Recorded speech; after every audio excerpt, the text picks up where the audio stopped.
வணக்கம் நண்பர்களே. நம்ம வாழ்க்கையில் நாள்தோறும் தமிழ் சொற்கள் நினச்சிட்டு ஆங்கில சொற்களையும் சமஸ்கிருத சொற்களையும் தான் நம்ம அதிகமாக பயன்படுத்துகிறோம். உதாரணமாக சொல்லணும்னா, உதாரணங்கிறதே ஒரு சமஸ்கிருத சொல் தான். எடுத்துக்காட்டா புத்தகம். புத்தகம் ஒரு சமஸ்கிருத சொல். இதற்கு இணையான தூய தமிழ் சொல் என்னவென்றால் நூல்.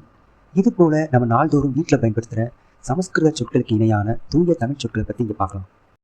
ஞானம், அறிவு, சமயம், நேரம், காரியம், செயல், அதிகாரம், ஆட்சி, பக்தி, இறைப்பற்று, பூஜை, வழிபாடு, புத்தி, அறிவு, கோபம், சினம், குடும்பம், குடி, நியாயம், அறம், பிரச்சனை, சிக்கல், துக்கம், துயரம், ஆலயம், கோவில், கஷ்டம், கடினம், பயம், அச்சம், விரக்தி, சலிப்பு, அனுமதி, ஒப்புதல், சுத்தம், தூய்மை.